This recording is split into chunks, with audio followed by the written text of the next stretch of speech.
Okay, so now in this section we're going to talk about how we can deploy our Gatsby.js project using Netlify and GitHub. If you currently do not have a GitHub account, go ahead and create one. Go to github.com and sign up here. Now I already have an account, so I'm going to sign up in mine.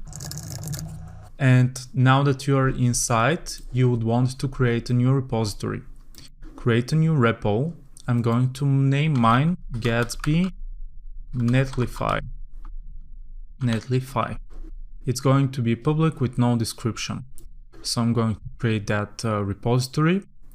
And now if you have initiated a local Git repository in your VS Code, you are going to copy this section over here. However, if you want to just add your remote, you need to copy this section over here.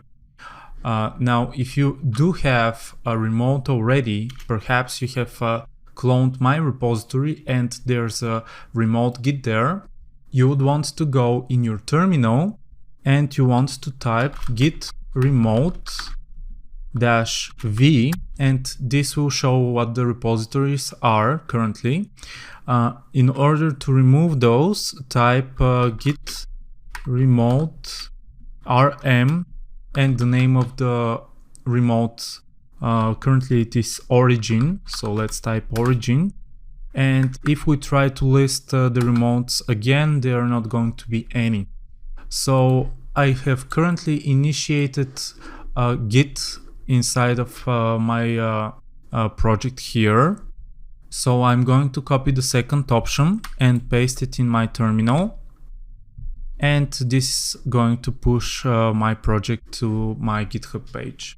So let's refresh that and see what's going on. And as you can see, we have our project up in GitHub. So now what we would want to do is to sign up for Netlify, and I recommend you use GitHub for that. So press on GitHub,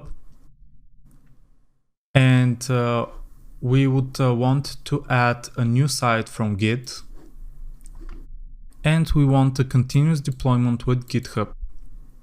Now when you authorize your GitHub, it's going to ask you what repositories you want to authorize Netlify to build and deploy.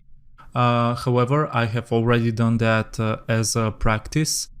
So I would want to go ahead and click on configure the Netlify app. And I would want to choose my name and select a new repository. And I'm going to save that.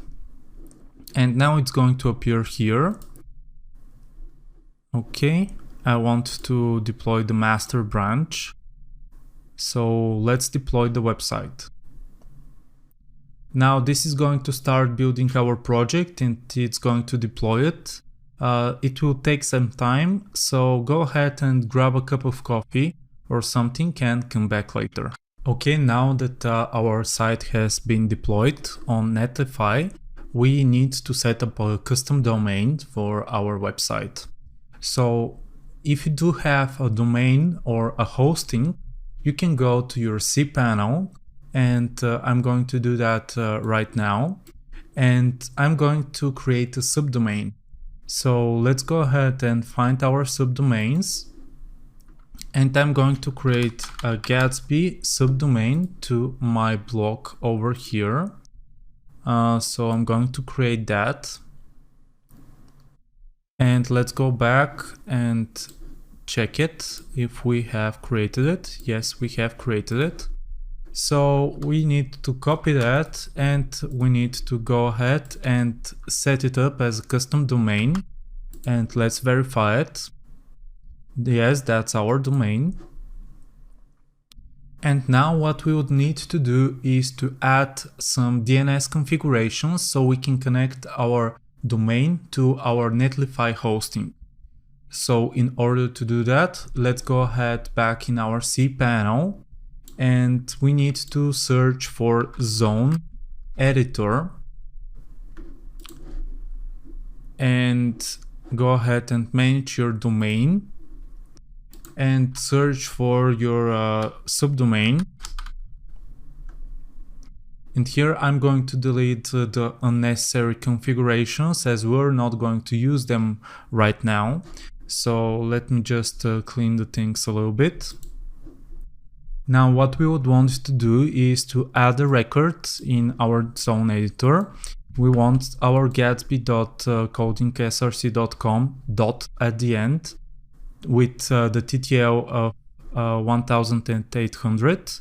The type is going to be a CNAME. And let's go back to our Netlify.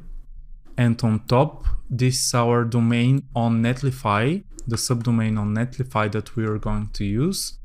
And we want to point our domain, our subdomain, to this record over here. So let's go ahead and add that. Okay. And what we can do now is to verify our DNS configuration.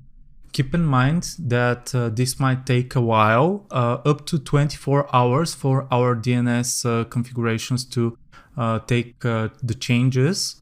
So let's go ahead and check if we have our configurations successfully verified. Okay, our DNS verification was successful.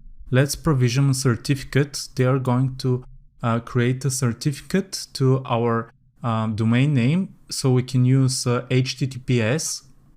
So let's provision certificate. Okay, so if you get the error missing certificate, don't worry about it. Just try to refresh the page. What happened to me is that when I refreshed the page, I had my certificate created. So now we have our certificate and our Gatsby codingsrc.com running. So let's go ahead and open this website and see. Here is our block that has been deployed. So this is it in this lecture. In the next lecture, we're going to see how we can optimize our website, what are the statistics, and how can we continuously deploy our project. So see you in the next lecture.